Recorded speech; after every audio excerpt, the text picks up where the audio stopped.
Les penseurs africains et afro-descendants se sont préoccupés de penser ensemble la saisie critique de la condition négro-africaine et l'adéquation de la pensée aux finalités. La langue se veut le moteur de ces assises sur la nouvelle pensée africaine. La langue est une politique interne.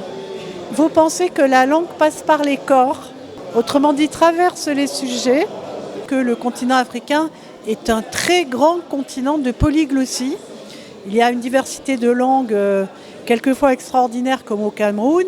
Une de ces langues, effectivement, relève de ce patrimoine africain qui permet de développer une nouvelle pensée africaine. Si le contexte pourtant valide de renaissance africaine a été galvaudé et expulsé en moins de 10 ans du lexique des bonnes formes politiques et stratégiques de l'Union africaine, la conférence internationale du Cerf de Tola, qui se tient à Yaoundé au Cameroun, revêt un caractère unique et historique. Dans tous les domaines de la pensée scientifique, le Cameroun a fourni, n'est-ce pas, des écoles intellectuelles de haut vol.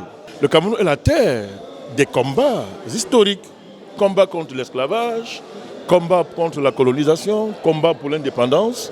Et à l'heure actuelle, n'est-ce pas, c'est la terre matricielle du renouveau panafricaniste. Il est grand temps d'en finir avec des concepts qui paralysent la réflexion de l'Africain, de clore le déclin civilisationnel et d'opérer la plus décisive des relances. La chose, c'est que la pensée africaine, elle ne peut pas être comparée à aucune autre forme de pensée.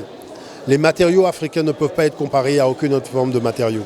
Parce qu'on voit bien que l'essor de la modernité vient du continent africain. Maintenant, il revient aux Africains d'expertiser, mais cette fois-ci, dans un cadre de paradigme africain, ce qui a été accompli par les anciens. Un siècle après la conférence panafricaine, et face aux nouveaux enjeux, on se demande dans quelle direction et pour quelle finalité peut-on patiemment envisager de manière concrète aujourd'hui une nouvelle pensée africaine.